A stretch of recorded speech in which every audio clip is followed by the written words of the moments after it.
No ar, Cartão de Visita News. Apoio: Grupo Tati de Comunicação e suas plataformas. O Santa Maria Outlet está de portas abertas para revolucionar a sua experiência em compras. Localizado no KM 299 da rodovia Anhanguera, entre Ribeirão Preto e Cravinhos, o Santa Maria Outlet tem as melhores marcas nacionais e internacionais, lojas inéditas e exclusivas, com preços jamais vistos. É nosso compromisso. Outlet com preço de outlet. E para você curtir com toda a família, ainda tem praça de alimentação, espaço kids e muitas outras opções de lazer. Santa Maria Outlet, seu novo estilo de comprar. Ter um banco na palma da mão é ter mais praticidade, é ser Digimais. Pagamentos, transferências, Pix, cartão de crédito, tudo pelo app. Faça mais por você. Banco Digimais, um banco para todos. Após o sucesso do Residencial Guaporé 1, a construtora Pereira Alvim apresenta seu mais novo empreendimento em Matão. Residencial Guaporé 2. São lotes a partir de 360 metros quadrados em um residencial fechado, de altíssimo padrão e pagamento facilitado direto com a construtora.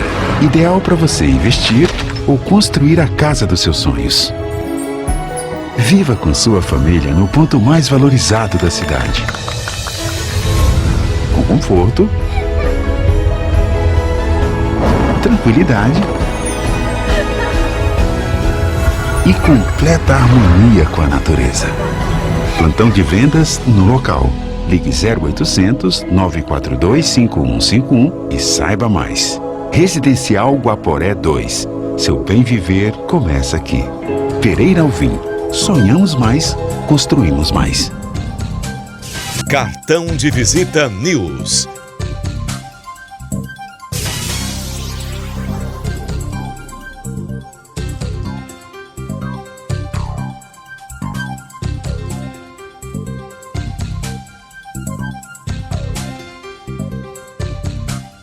Cartão de Visita News, com Zacarias Pagnanelli.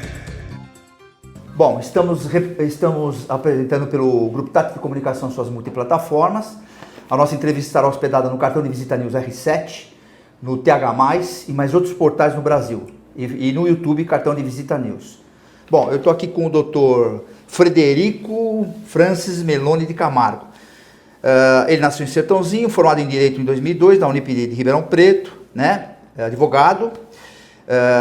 Está no Ministério Público desde 2007, promotor substituto em Iporanga, Ituverava, Teodoro Sampaio, Franco da Rocha e outras cidades do interior de São Paulo. Eu quero que inclusive ele explique isso. Titular em Miguelópolis em 2009, titular em Monte Alto em 2013 e legítimo atuar no GAECO desde 2015. Grupo de atuação especial ao grupo organizado. Aliás, sempre o GAECO esteve em alta, né? Porque eu estou vendo hoje, literalmente, que está tendo muito essa situação cooperada. Ontem mesmo eu vi outro estado, Porto Alegre, por exemplo, eu recebo muita comunicação da Polícia Federal. Então, vocês estão trabalhando muito, apesar do GAECO ser estadual, está trabalhando muito com a PF, com a Polícia Civil, com o suporte da Polícia Militar, investigação e tal. Então eu queria que primeiro que você me falasse, para a gente iniciar, vamos falar um pouco da sua carreira. Como é que foi essa história do direito? Porque depois eu vou falar o teu perfil aqui. Oi, Zaca. É um prazer conversar contigo. A gente chama ele de Fred, tá? Mas o Dr. Frederico a gente vai tirar a liturgia do cargo, porque o programa é totalmente informal, editorial, institucional, por isso que nós vamos falar da carreira dele. É um prazer conversar contigo aí depois de tanto tempo, né? O direito não surgiu por acaso na minha vida. Meus pais são formados em direito, meu pai é procurador de justiça aposentado, e minha mãe é também advogada. E, naturalmente, nesse ambiente todo, fui pegando gosto pelas ciências jurídicas. Aí até que surgiu o momento de eu me formando, prestar um concurso, estudei, fui para São Paulo para isso, né? E acabei ingressando na carreira em 2007.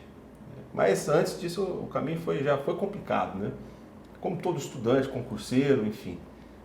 A gente é muito jovem, a gente tem dúvidas sobre as nossas escolhas e muito do que se escolhe tem consequências enormes que reflete até ao longo da vida.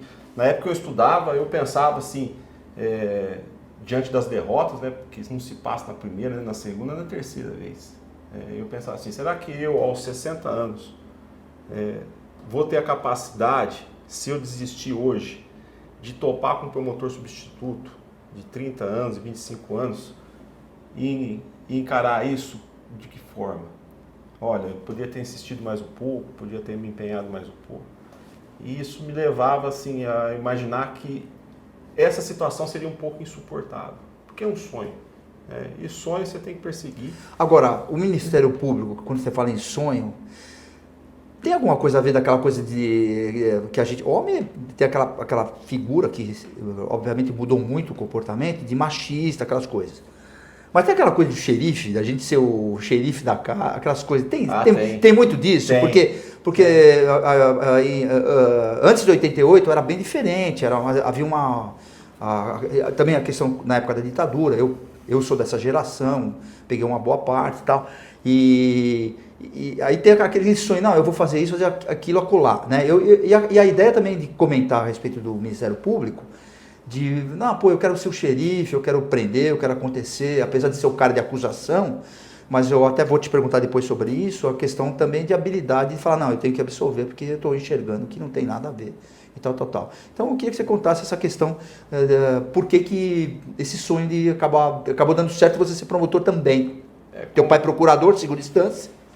Além da influência da família, como a maioria dos moleques na época, né, sonhavam em ser policiais, ser bombeiros, né, via programas de cowboys, enfim, xerife. E eu amadurecendo com o tempo, quando criança não sabia que era ser promotor. Sabia que o que meu pai falava, mas não tinha uma noção exata do que seria, né? E na faculdade você já começa a fazer os estágios, você começa avançando e você começa resgatando aqueles pensamentos da época de criança e você consegue projetar isso para um futuro racional, né? A vida adulta. E eu acho que em certa medida, isso acabou me movendo. Hoje eu estou na área criminal, mas não comecei pensando em atuar na área criminal. Não, você teve em várias comarcas, que faz parte da carreira. Trabalhar aqui. Outra comarca, quando você iniciou, o promotor fazia tudo. Sim. Você fazia até trabalhista, acredito eu, não sei.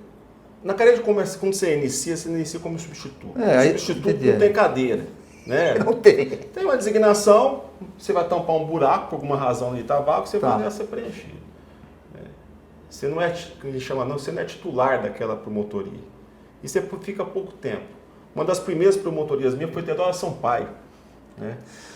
Teodoro Sampaio, eu ouvi falar, tem avenida, né? Mas Teodoro Sampaio fica ali no Pontal do Paranapanema, que é a confluência dos rios lá Paranapanema com o rio Paraná.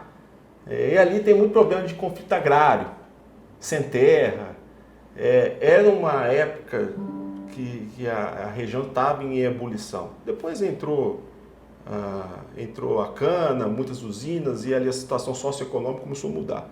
Mas na época que eu fui, era um lugar assim, tido como castigo, pelo menos era assim que a gente via. Você fala, puta, olha o que eu fui arrumar. Me arrumaram, né? Porque é um lugar que você não escolhe. Nessa época você não escolhe onde você vai. Tem um departamento da Procuradoria-Geral de Justiça, Assessoria de Designações, que faz esse remanejamento de substitutos. Eu imaginava na época era castigo, mas depois eu via por quê. Era solteiro, era homem e estava disposto a ir para esses lugares. E uma vez me questionaram se eu tinha interesse em ir para a capital. Aí pensei, capital jamais. Mas eu não confessei isso, mas deixei entender. E acho que isso foi o suficiente para eles me deixarem 5 meses em Teodoro Sampaio. Né? Eu achava bom, porque... Só assim, os grandão lá, os caras que estão lá, não, ele é garoto, ele tem muito que aprender. E são nesses lugares que você aprende. Que você acaba sendo forjado, frio. Mas você acaba sendo forjado ali, você acaba lidando, vendo tudo, né? O mundo cão, né? Do crime e até questões ambientais, questão de família, etc. Clínico geral. São normalmente promotorias únicas, que de tudo. Você tem que atender o público, das mais variadas classes e assuntos. E ali era um lugar que eu me adaptei, né? Vivia em hotel, vivia jantando x-tudo, cachorro-quente, né? Você acaba fazendo algumas amizades ali, mais relacionado ao mundo jurídico também. E ali também, a minha grata expectativa, tem 2 rios ali altamente pescáveis. Para quem não sabe, o Fred, ele é pescador, tá? Então, é por isso que ele está falando isso. Você vê, até o jeito dele, o jeito humilde, de meio caipira, assim, eu já até brinco com ele. Ele é super elegante, aceita a brincadeira dos amigos e tal. Então, essa que é engraçado. E ali eu vivenciei várias passagens, né? Seja no mundo lá do jurídico, da profissão, como no meio social. E a gente vai colecionando episódios, vai colecionando passagens, não só até da Sampaio, mas em outros locais que eu fui designado também, até que finalmente chega o momento de você ser designado, né? De você ser designado, se você ser promovido a uma promotoria inicial, que você pode chamar de sua. Mas antes de ter o Sampaio, teve uma passagem. Se tiver uma passagem, conta as coisas interessantes que é legal. Eu na época, eu tinha uma caminhonete, né? E ela era cheia de apetrechos, de pesca, de coisa. Tinha um chapéu em cima do painel, como eu tenho até hoje, né? E eu voltando pela estrada de Marília, fui passar na ponte de Borborema. Eu parei porque tinha uma peixaria lá. Mas não queria comprar peixe, queria saber que tipo de peixe estava vendendo lá. Aí conversei com o Ribeirinho ali, vi os peixes e tal. Na hora de sair da caminhonete, ela não ligava. Aconteceu alguma coisa ali, ela pegou ar no motor dela. Eu pedi carona, fui até Borborema. Aí lá me sugeriram um mecânico X ali, logo na entrada da cidade. E eu conversei, falei para ele qual que era o problema. Ele pegou o carro dele, eu fui de carona com ele e na volta, demorava uns 15 minutos, ele foi confidenciando uma coisa que eu fui na hora, ele já baixando o Bom, você não deu carteirada então, ninguém sabia que você era promotor. Não. Aliás, a questão da carteirada fica para o segundo momento. Acabar de contar essa história. E ele, não sei o que ele viu em mim, ele começou a confidenciar que ele tinha comprado uma biqueira de droga. Aqui ele chamava de pedreira. Os caras colocam no comprei colo. uma pedreira. Né? Comprei uma pedreira. Você não usa? Pedreira está associada a crack, né? E eu comprei uma pedreira, isso dá dinheiro. Mexer com graça, esse negócio só dá dor de cabeça e te deixa pobre. Agora estou ganhando dinheiro, já vou trocar de carro, sei que lá. E no meio do caminho assim, ele olhou para mim e falou assim: a propósito, o que você faz da vida? Aí, o que você responde numa hora dessa? Você tem que tomar cuidado com o que você responde.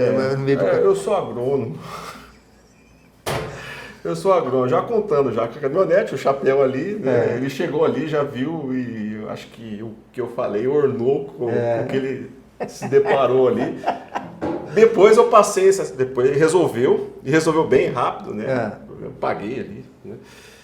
E aí depois eu passei essa informação para a polícia lá, mas eu não sei que fim deixou. Porque também seria ruim você tomar uma atitude. Não que você tenha prevaricado, mas fica ruim porque o cara sabe quem você é. Não, ali não tinha mínima condições de tomar uma prisão, até porque eu não tinha materialidade. Aquilo podia ser só uma história. Uma conversa. Ou simplesmente um teste. Né? Isso também eu vou lhe perguntar depois. Essa questão de prova e tal. A questão da carteirada, eu já vivenciei várias situações que poderiam demandar o uso da... O que é carteirada? É você se identificar. Né? Mas normalmente isso está associado a interesses ou privilégios pessoais. Você no trabalho, você não necessariamente você vai precisar se identificar. Porque você está num ambiente ali que justifica, sim, a presença de todos e aqui está ali o Estado trabalhando. Mas é engraçado, eu vou falar na minha profissão. Às vezes eu tenho um negócio para resolver e eu vejo que a coisa não está andando porque não há comprometimento do lado de lá. Por algum problema, até um caso do consumidor. Aí eu tenho que falar que sou jornalista. Aí a coisa anda. Por quê? Tudo bem, a mesma coisa que você poderia falar, não, eu sou promotor público, talvez a coisa andasse também.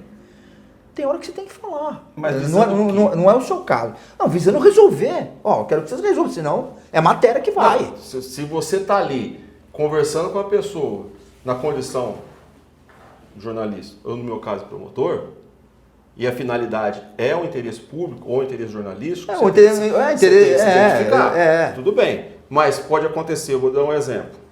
Eu fui parado uma vez numa rodovia, dirigindo, voltando, sei lá, vindo de onde. O policial cismou comigo. Olhou. Isso acontece muito. Olhou, eu não estava de terno, não estava nada, cismou, ou porque Aliás, vocês fazem questão disso, né? De não ficar lá nada, ficar quietinho e deixar os caras dar corda pros caras. Não é nem isso, não é porque você acaba até constrangendo o policial. Eu sei. Que talvez ele recebeu alguma informação num veículo, ali seja a rota, e de fato onde eu estava era a rota, vinha do Mato Grosso, mas já no estado de São Paulo. Mas ele foi um pouco além. Assim, ele pediu a chave do carro, pediu para descer do veículo, pediu os documentos. Não me revistou. Mas eu já, imaginando a situação dele, o que poderia estar com ele não ia fazer isso por sadismo. Sei. Né? Ele pegou meu documento, me questionou de onde eu vinha, o que eu estava, sei que lá. Não me identifiquei. Não apresentei minha funcional. Ele viu que meu veículo estava em situação irregular, meu documento estava, me liberou, tá bom. Não me falou. Mas, às vezes o cara pergunta o que você faz, né? Normalmente. Às vezes pergunta. Mas o policial rodoviário, ele tem na conversa uma forma de ter um contato imediato com a pessoa. Eles são experientes, Às vezes são perguntas triviais, mas suficientes pela reação da pessoa, se ela está apreensiva, se ela está inquieta, que faz com que ele perceba que exista algo por trás disso. Mas isso é uma situação que não demandou. Mas a carteirada tem um problema para fins de interesses pessoais. E isso deveria ser levado em consideração para qualquer agente público. É o tal de IDAI. E daí? O sujeito querendo uma vantagem pessoal, ele vai lá, sei lá... Aliás, a comunicação está tão aberta que até um tempo atrás, ultimamente eu não tenho visto mais, mas estava aparecendo muito esses caras fazendo isso, inclusive caras de alto nível, de alta coisa, até da magistratura, dando carteirada, arrumando confusão e tal. Se tem confusão, ou você não pode ser a fonte dessa confusão, e numa situação informal, muito menos a solução dela. Vai acabar fazendo uma besteira. E o IDAI, você tenta com uma carteira funcional entrar num estádio de futebol. E se você recebe um IDAI da pessoa lá, o que você faz? Você vai além ou você se recua desmoralizado? Tem uma coisa relacionada a isso, por exemplo, se você pega no estádio de futebol, que você deu exemplo, eu sou promotor público, queria dar uma olhadinha e tal. Isso acontece muito. Qualquer outra pessoa e tal. Se o cara, na minha opinião, pode ser que eu esteja errado, tiver um bom senso, um comprometimento institucional, alguma coisa que ele entenda, é importante estar o promotor aqui, não se a gente fizer alguma coisa errada, mas para orientar a gente, de repente. Eu penso muito nisso. Ele pode orientar. Eu sei que os caras não pensam dessa maneira. Eles querem te pôr lá para alguma troca de alguma coisa, mas tipo assim... para orientar. Eu falaria isso, se eu sou dono... É importante ter esses caras aqui dentro para poder orientar. Se tem um problema, já vai resolver e tal. Mas continua. E aí? Bom, mas normalmente quem faz isso não quer orientar. Eu sei disso, claro. O cara quer... E quer levar a família toda, quer aquelas coisas todas. E a gente tem que levar essa vida, né, na impessoalidade. Um cargo público demanda muito isso. Eu já percebi com você na hora de entrevistar. A gente tem que dar um caráter institucional para o nosso trabalho, porque é o nosso... Eu penso, isso é a minha praia. A pessoa que está do lado lá sendo investigada, sendo submetida a alguma medida judicial, ela não tem que ver uma pessoa, um rosto, ela tem que ver um brasão, ela tem que ver uma instituição. Até porque aqui nós somos um grupo. Aqui em Ribeirão Preto nós somos em 4 promotores. E não é um promotor ou outro. Não se fala assim, o promotor fulano de tal fez uma operação, prendeu pessoas. Agora, você está em Ribeirão Preto, vocês são em 4 promotores do crime organizado. Supre o tamanho das encrencas que está surgindo? Não. Aqui... Até falo por quê? Porque, eu vejo por esses tempos atrás aí, É um problema atrás do outro e coisa que vem de São Paulo e cai em Ribeirão, coisa grande. Agora, quem está cooperando com vocês na questão do Ministério Público? Vem apoio de São Paulo, do Ministério Público? Ou as outras instituições estão bem alinhadas? Quando se fala GAECO em Ribeirão Preto, você tem que entender que é GAECO regional de Ribeirão Preto. Eu entendo isso, até tudo bem, tem sentido. Mas, pô, e se a coisa vai além? O GAECO, como sempre, vai. Vai além vai porque... além. Você tem, começa em Ribeirão, mas está em São Paulo. O crime organizado não tem fronteiras. Não tem. Né? Não tem fronteiras, não tem região. E o nosso trabalho também não pode ser também restrito a territórios. É claro que se houver avanço numa área que seja de outro núcleo, ou um avanço de atribuições, pode ser com a Receita Federal, ou qual é o outro órgão de outro tipo de matéria, a gente tem que fazer um trabalho conjunto. Se o crime é organizado, nós temos que ser organizados também para tentar desarticular isso tudo. E você acha interessante, porque existe a questão da vaidade no meio, né? Mas no geral. Você acha interessante essa questão de, por exemplo, vocês estão numa investigação que está na mão de vocês querem fazer é o trabalho de vocês. E quando vem uma instituição que quer ajudar, a gente pode querer ajudar, isso acontece muito? Tipo assim, é bom para vocês ou tem que ter um momento certo para isso?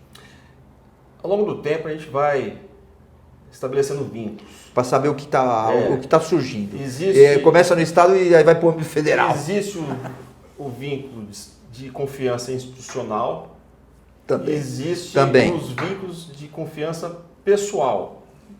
O institucional já é pré-existente. O pessoal você vai lidando. No interior aqui... É para não vazar, né? Essas coisas. No interior, a gente tem a facilidade de ter uma interlocução mais próxima dos personagens que estão integrados dentro dessas forças-tarefas. Nós vamos fazer uma... Você sabe quem é quem? Nós sabemos já de experiências anteriores. Tá. E fica mais informal e é na informalidade que você conhece a pessoa. Né? E nos acertos e nos erros. E a gente tem uma forte parceria com as outras instituições. O GAECO, ele tem um centro de inteligência formado por nossos servidores, nossos agentes, mas nós não temos uma força pública, externa. Não temos um braço armado. E para isso a gente depende de outras corporações, que acabam sendo nossas parceiras. A Polícia Militar, a Polícia Civil e também a Polícia Federal. E por que cada uma dos três? Depende da matéria. Não é porque é mais complexa, não é porque é mais rebuscada, é o tema. Cada uma instituição tem uma vocação diferente, uma forma de investigar, uma forma de lidar com certos temas. E o GAECO sempre busca essas parcerias de acordo com o tema que está sendo investigado ali. Seja colarinho branco, seja facção criminosa, ou seja qualquer coisa relacionada a patrimônio, assalto, roubo de carga. E essas parcerias, a gente bem que sozinho a gente não faz nada, né? E se tiver vaidade no meio disso tudo, nada acontece. Não fui eu que fiz. Nada acontece.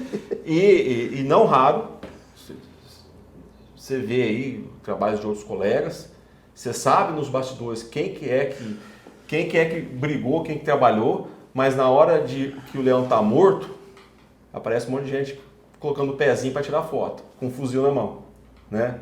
Quer dizer, né? Eu cacei o leão. Nem sempre é aquele que foi atrás do leão e matou o leão. Que foi que investigou, que é o que está aparecendo. Eu sei disso. Que é o que está aparecendo. Existe sim, nos bastidores, conflitos em relação a marketing. Mas aqui na região de Ribeirão Preto a gente não tem esse problema. Mas tem uma coisa que eu comento sempre nas entrevistas, inclusive até para colegas seus e magistrados e tal, mas normalmente quando é pessoal atuante do Ministério Público, até para a polícia, de repente. Polícia é muito difícil entrevistar, um ou outro e tal. Mas de falar que é importante, inclusive, quando fala, porque vazou para a imprensa, né? Às vezes eu enxergo assim, mas eu já tive várias respostas sobre isso. vazou para a imprensa. Às vezes não é porque o cara vazou porque ele quer aparecer. Eu acredito que quando vai para a imprensa, algumas coisas que são bem pesadas, eu acho que dá sustentação jurídica. Porque já formou opinião na sociedade que vocês estão trabalhando e que estão correndo atrás do negócio. Mas quando vaza para a imprensa, eu quero dizer, é que já foi feito. Você entendeu? E eu acho importante. Existe uma coisa que se fala muito em comportamento e neurolinguística, que é importante que você faça um meio marketing de alguma coisa. Não sei se você pensa assim. Olha, eu não vejo vazamento como algo bom. Mas o vazamento nem sempre está associado a uma ação deliberada. Então, mas quem vaza? Então quando você fala, não há vazamento, mas puta não operar a operação, tá tudo filmado, tá... Pô, quem passou para a imprensa? O vazamento... Porque passar depois é fácil. O vazamento talvez seja um termo popular. Não é. A gente fala vazamento, mas é tipo alinhado. Porque o que acontece? Eu já passei por isso. Então, a gente já trabalhou junto com o GAECO. A gente leva a informação. Então, nós merecemos que a gente faça junto o negócio. Por várias vezes eu participei disso. E aí a gente não é porque a gente deu furo, é que a gente começou com o negócio, porque a gente tem uma facilidade, muito mais facilidade, acredito, de chegar as coisas para nós. Entendeu? Tá acontecendo isso, vocês estão vendo isso, tal. Eu acho que vocês, em alguns momentos, falam, pô, eu vou verificar, porque não é possível me deixar passar. Ou não. Vazamento.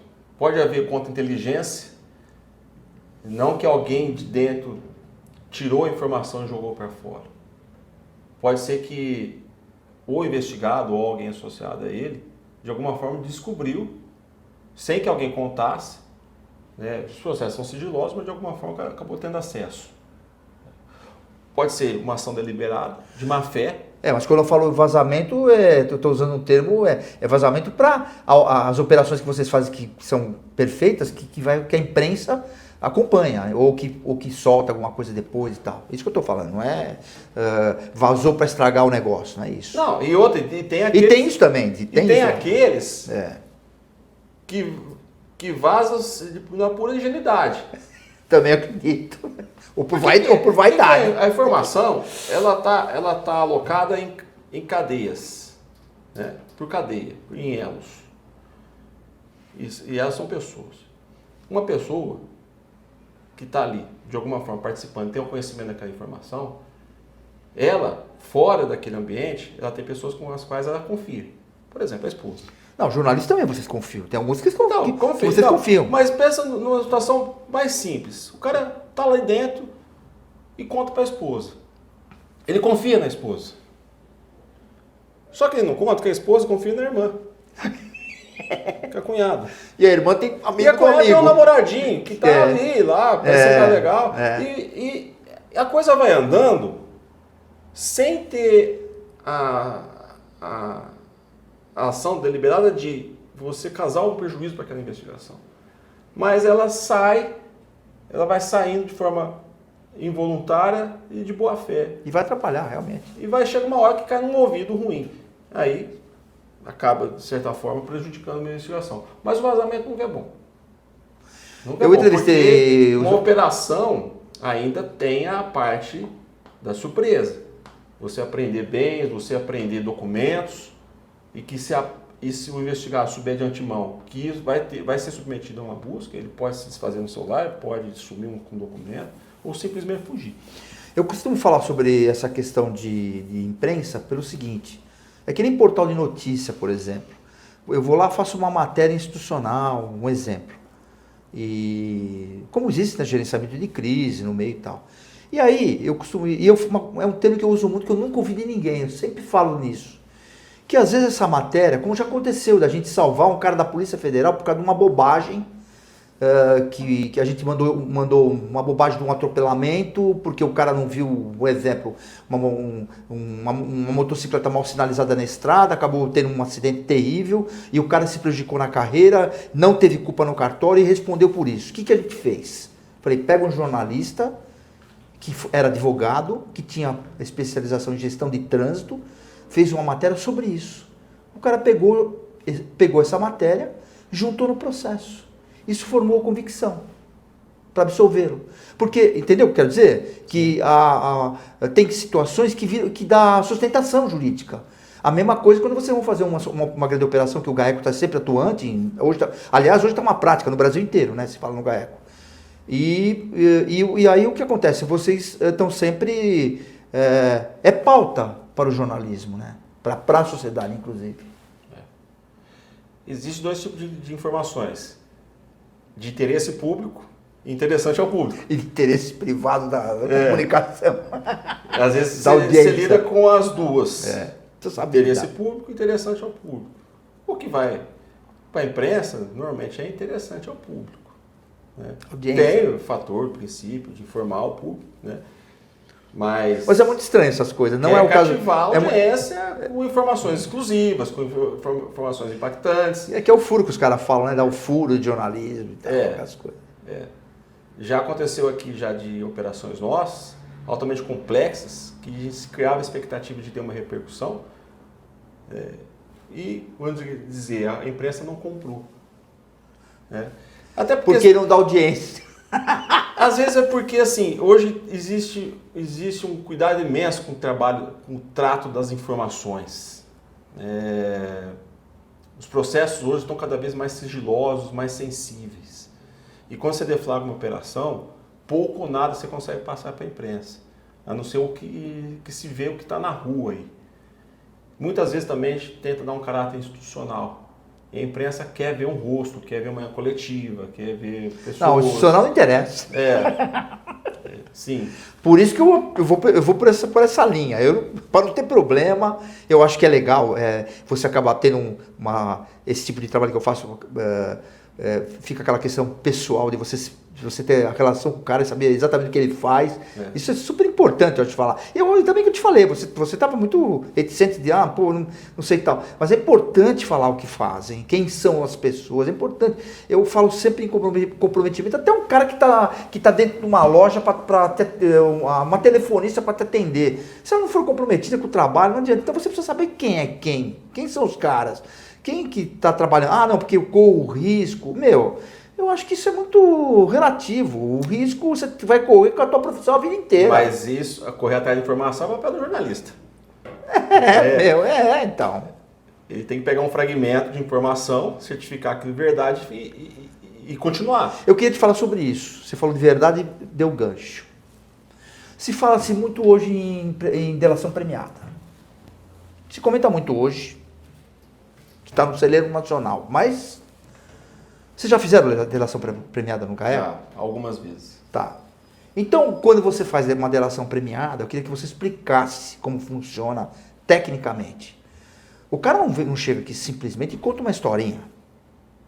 Você tem que checar. É que nem jornalismo. E nem de forma voluntária. Pelo menos, até onde eu sei, ninguém chegou aqui arrependido, sem operação, sem investigação nenhuma, e fala, vocês não sabem, mas eu vou te contar uma história que ninguém sabe, né, que eu participei. Não.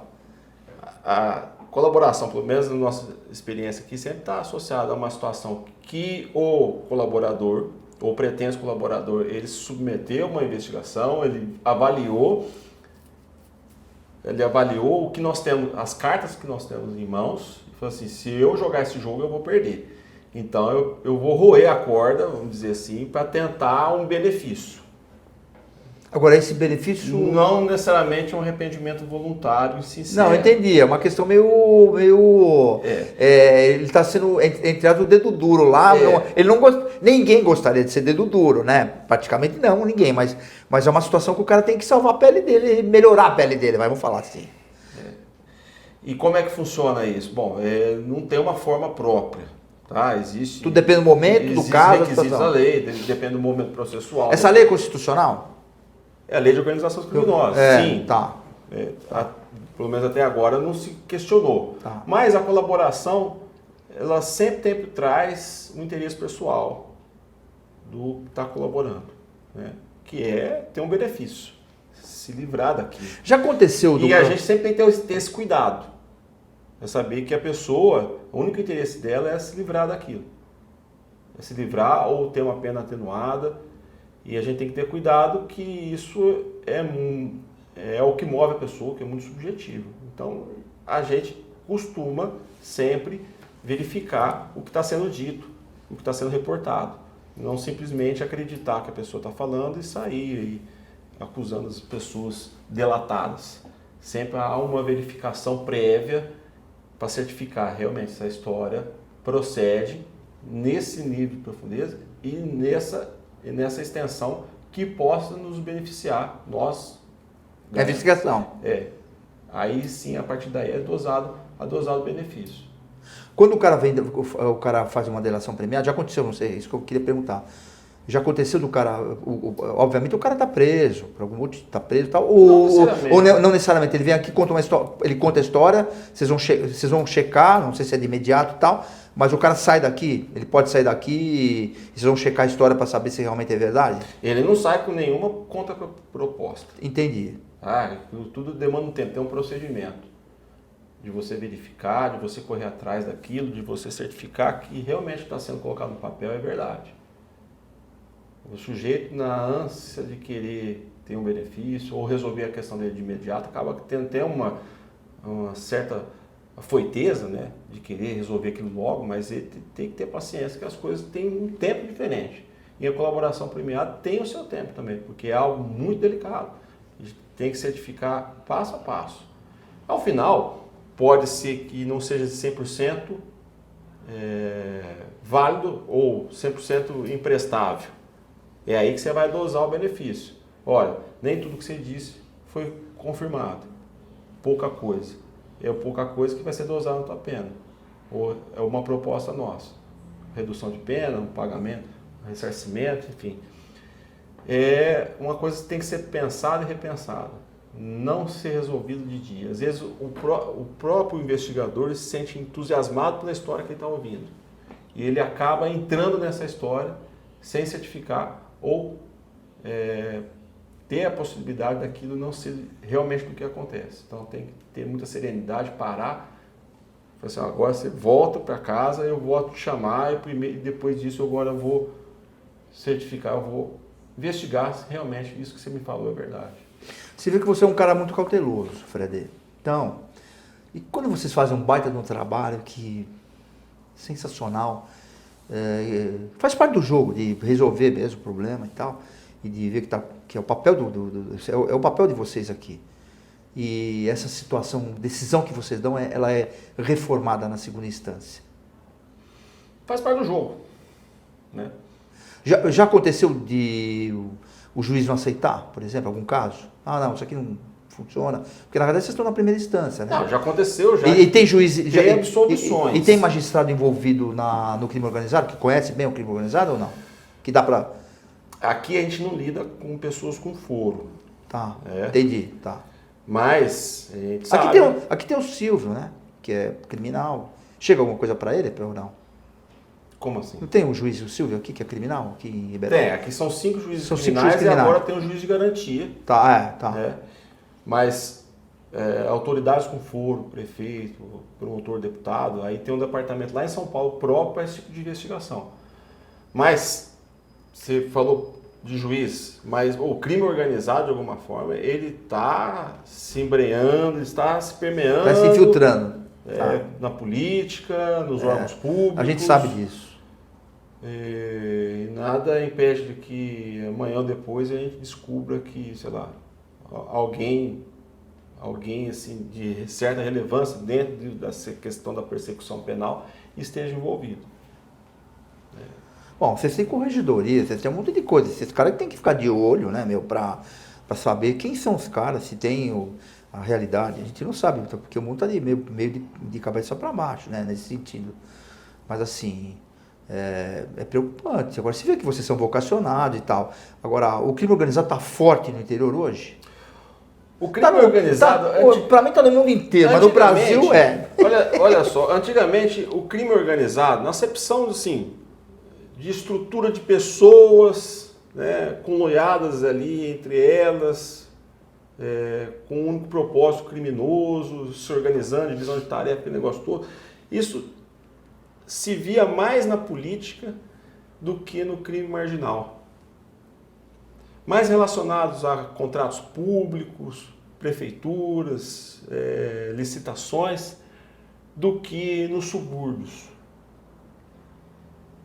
O que se observa de lá para cá é que o que antes era tido como crime marginal começou a se reestruturar na base, começou a sofisticar nos seus métodos e foi se alastrando e se avançando ao poder público.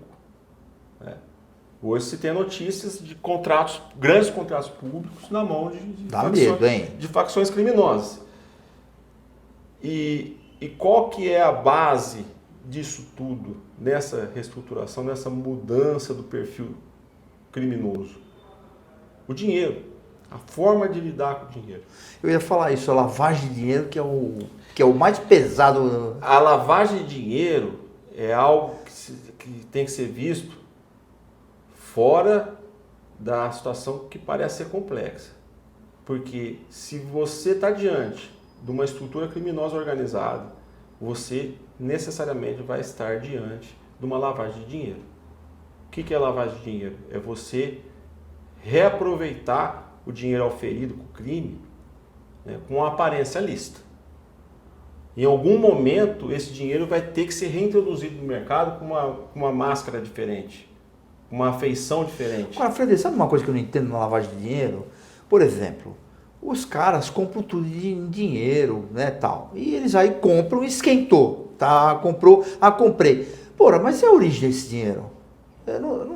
Entendeu? O cara vem com dinheiro para comprar, ele compra um Nelly. Um exemplo, vamos comprar carro, que está acontecendo muito na região. Vamos comprar carro. Comprou o carro, esquentou o dinheiro. Agora ele vende o carro até mais barato eu vendi o carro. Mas, pô, o cara que comprou esse carro, da onde vem a origem desse dinheiro? Quer dizer, eu não entendo como é que funciona essa questão técnica. Como é que... parece que a conta não fecha. Não dá para entender como é que os caras esquentam o dinheiro na lavagem, entendeu? Não, a conta não fecha mesmo. Em algum momento, se você perseguir a origem do dinheiro... Exatamente, de onde ele vem? Você vai se deparar com a fonte criminosa. Seja sonegação, tráfico de drogas, contrabando. Mas aí quando vai ver tudo nome de laranja, uns caras que você não consegue nem achar. Você está diante de uma situação que você citou aí, de uma ostentação patrimonial incompatível com a renda declarada da pessoa. O cara não tem laço para comprar. Você está diante de um personagem que está ostentando um patrimônio, né, que é totalmente dissociado com a vida que ele declara, de que ele informa para o Estado. Olha, eu sou profissional autônomo, eu ganho X por ano. Aquele X que ele ganha por ano é compatível com aquele carro. É possível? Às vezes financeiramente parcelando, fazer alguma coisa assim. Mas se você está diante de algo que seja escandaloso, e se tem a notícia de que alguma coisa tem por trás disso, você está diante do patrimônio, você tem que ver de onde está vindo aquele dinheiro. O dinheiro vivo. O dinheiro vivo, né, em algum momento, ele vai passar no sistema financeiro. A menos que seja pouco dinheiro, o cara põe embaixo do colchão. Mas se nós estamos falando da casa de milhões, não tem como ficar guardando. Ele pode guardar, mas chega uma hora que aquilo vai ficar incômodo, impossível para ele. Ele vai ter que esconder dinheiro e correndo o risco de ser roubado, de ser furtado. A lavagem de dinheiro, o que é? O sujeito, ele oculta a origem criminosa. Ele arruma um jeito do dinheiro, seja vivo ou valores em crédito bancário, na corte terceiro, de modo que ele oculte de onde que o dinheiro veio. Qual que é a ascendência criminosa dele? É tráfico? É sonegação? É contrabando de armas? Ou, se não ocultar a origem, oculta a propriedade. Que é aí que entra o laranja. Você olha aquele patrimônio, você olha aquele carro, você puxa a placa lá, você vê o nome de uma pessoa. Aquela pessoa figura como titular formal do carro. Mas quem que usa aquele carro? Quem que é o dono daquele carro?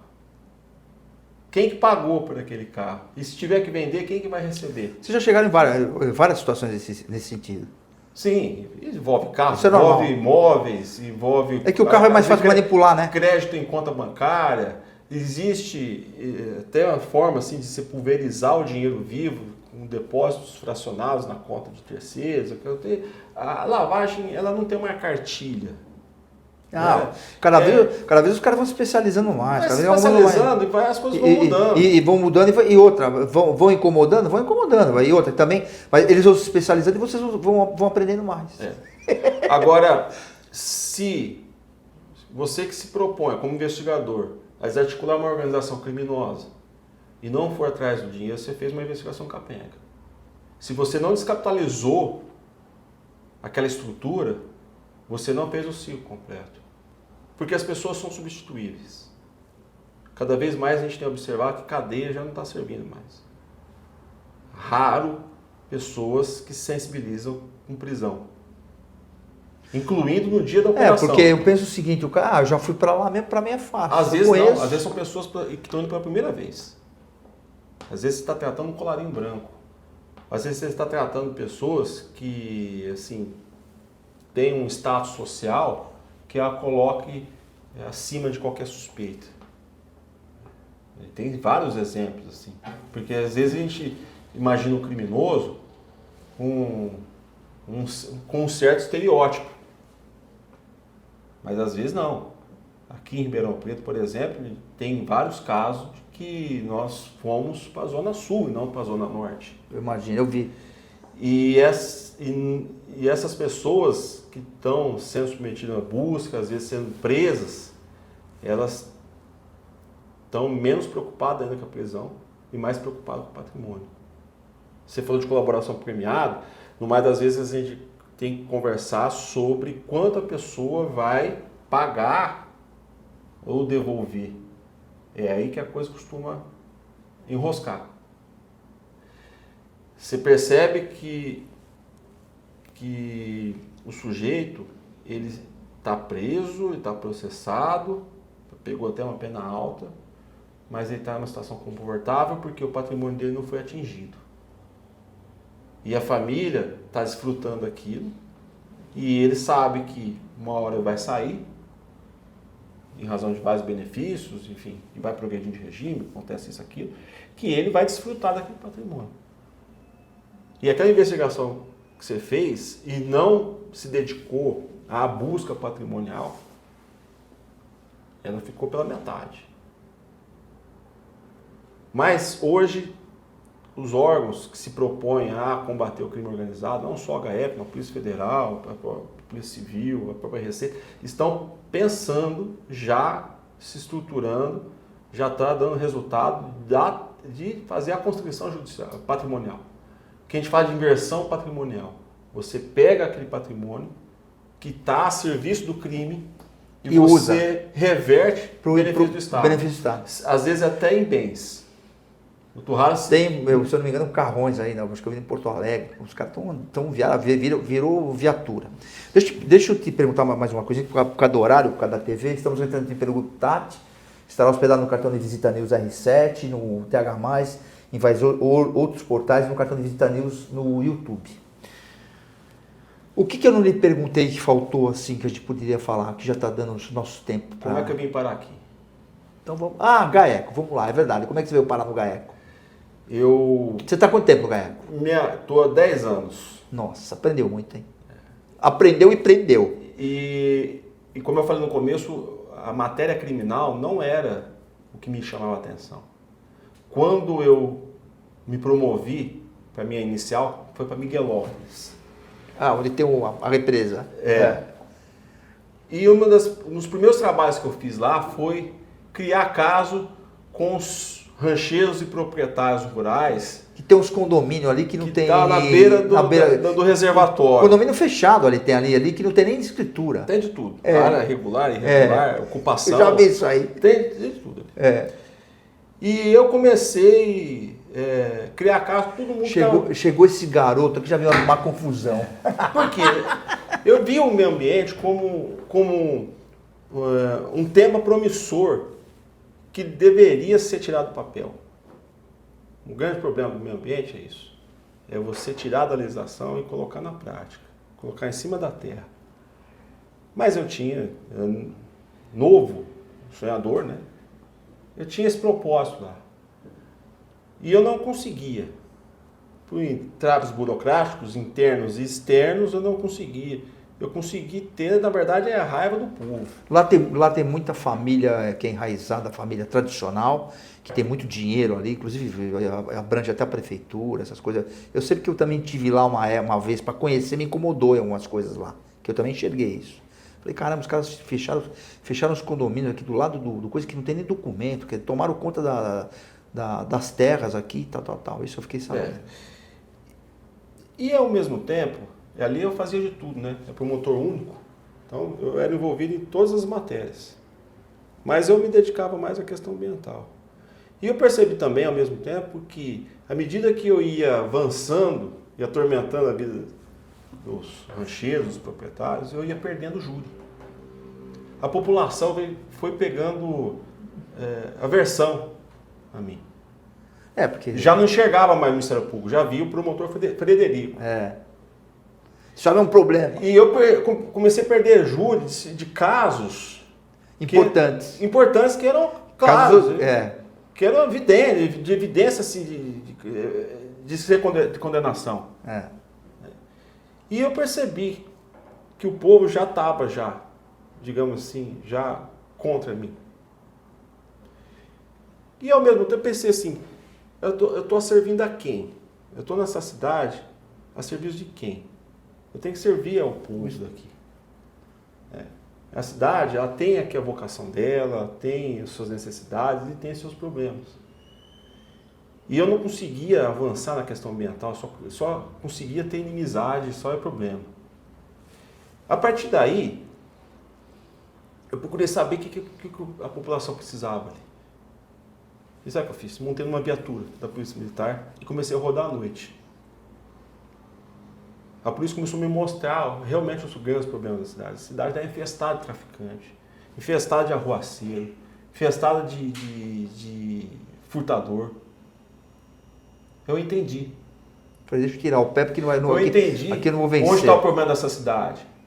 Tem a questão ambiental, mas tem um problema prioritário, que é imediato, que é social criminal. E eu comecei, junto com a polícia ali, criar mini operações para combater esse tipo de crime marginal, que é o que realmente assolava. A dona de casa não tinha condições de colocar um tapete no muro para secar, porque aparecia um casqueiro ali e levava embora. Ela não estava preocupada com o meio ambiente. Ela estava preocupada em viver numa cidade segura, decente, sem ter um traficante na frente, sem ter um ladrãozinho que pegasse as coisas dela. Aí eu comecei a andar com a polícia. E comecei a ver outro mundo. Esse mundo paralelo que vive da gente.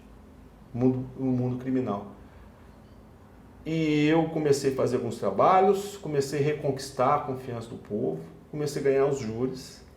Né? E chegou um momento que eu saí. Eu me removi de Miguelópolis e fui para Monte Alto. Monte Alto, em termos de volume de serviço, é totalmente oposto a Miguelópolis. Monte Alto não tinha, aí sim, não tinha o que fazer na área criminal. Um dos primeiros contatos que eu tive foi com o tenente do pelotão local. Ele falou assim, eu quero dar uma volta na cidade, eu quero ver os problemas. Eu falei, vai ver o quê? Aqui não tem uma coisinha ou outra, assim, de vez em quando, é esporádico. Eu falei, não, tem que ter, a população tem que ter uma segurança, mas aqui já tem. E comecei a me ver um certo ocioso, ou um vazio ali de Monte Alto, até que um dia eu recebi um ofício do nosso amigo Leonardo Romanelli. Né? Ele, na época, era o secretário coordenador do Núcleo Regional, que é o posto que eu assumi hoje, informando que está à disposição, mas ele fez esse ofício para todas as comarcas, todas as promotorias. Eu olhei para aquilo aqui e falei, já sei. Agora. Peguei e passei o telefone. Nem me conhecia. Não conhecia ótimo. Ele. Nem conhecia ele. Professor, como é que faz para entrar? Ele parece o Roberto Porto. Deixa eu te falar, a gente já deu o horário, eu queria te fazer a última pergunta. Quero te agradecer a sua elegância, na realidade. A gente vai voltar em outro papo, que você gosta de conversar, é importante, e vai contando os causos e tal. Eu queria que o Dr. Frederico, para quem que você entrega o seu cartão de visita? Para qualquer pessoa que você achar interessante, nem que seja pessoal, não tem problema nenhum. Pô, é uma pergunta que é injusta. Só tem um cartão de visita? Não, você entrega para quem você quiser. Você entrega para quem você quiser. Ao longo dessa vida, seja pessoal ou profissional, a gente passa por diversas pessoas importantes, fundamentais. Né? A vida do homem não é só feita de trabalho, né? É feita de amizade. É feito de gratidão também. É feito de família, né? É feito de construção de coisas boas e pessoas que estão sempre obrigando. É isso. Né? Ou você ajudando ou você sendo ajudado por elas. Sendo um cartão, não tem como não dar para os meus pais. Né? Que além de me darem a vida, me deram princípio, me deram valores, me deram todo suporte moral para eu avaliar hoje, graças a Deus, que é justo e injusto, que é certo e errado. Então vai para isso. Fred, sou seu fã. Sabe por quê? Desde quando eu te conheci, essa humildade que você tem, eu sei que você é profissional, mas você é um cara humilde. Você me olhou como uma pessoa, eu sei saber quem... Eu aprendi com a idade, eu sou mais velho que você, muito mais velho, e eu aprendi quando a pessoa está falando a verdade, quando tem carinho especial, e eu sei que você está se esforçando para dar entrevista para mim aqui. Quero te agradecer. Tá bom. Tá? Próxima vez, estenda por mais umas 2 horas e contar outros causos. O Santa Maria Outlet está de portas abertas para revolucionar a sua experiência em compras. Localizado no KM 299 da rodovia Anhanguera, entre Ribeirão Preto e Cravinhos, o Santa Maria Outlet tem as melhores marcas nacionais e internacionais, lojas inéditas e exclusivas, com preços jamais vistos. É nosso compromisso. Outlet com preço de outlet. E para você curtir com toda a família, ainda tem praça de alimentação, espaço kids e muitas outras opções de lazer. Santa Maria Outlet, seu novo estilo de comprar. Ter um banco na palma da mão é ter mais praticidade, é ser Digimais. Pagamentos, transferências, Pix, cartão de crédito, tudo pelo app. Faça mais por você. Banco Digimais, um banco para todos. Após o sucesso do Residencial Guaporé 1, a construtora Pereira Alvim apresenta seu mais novo empreendimento em Matão. Residencial Guaporé 2. São lotes a partir de 360 metros quadrados em um residencial fechado, de altíssimo padrão e pagamento facilitado direto com a construtora. Ideal para você investir ou construir a casa dos seus sonhos. Viva com sua família no ponto mais valorizado da cidade. Com conforto, tranquilidade e completa harmonia com a natureza. Plantão de vendas no local. Ligue 0800 942 5151 e saiba mais. Residencial Guaporé 2. Seu bem viver começa aqui. Pereira Alvim. Sonhamos mais, construímos mais. Informação de qualidade. Jornalismo profissional. Entrevistas exclusivas. Cartão de Visita News. Apoio Grupo Tati de Comunicação e suas plataformas.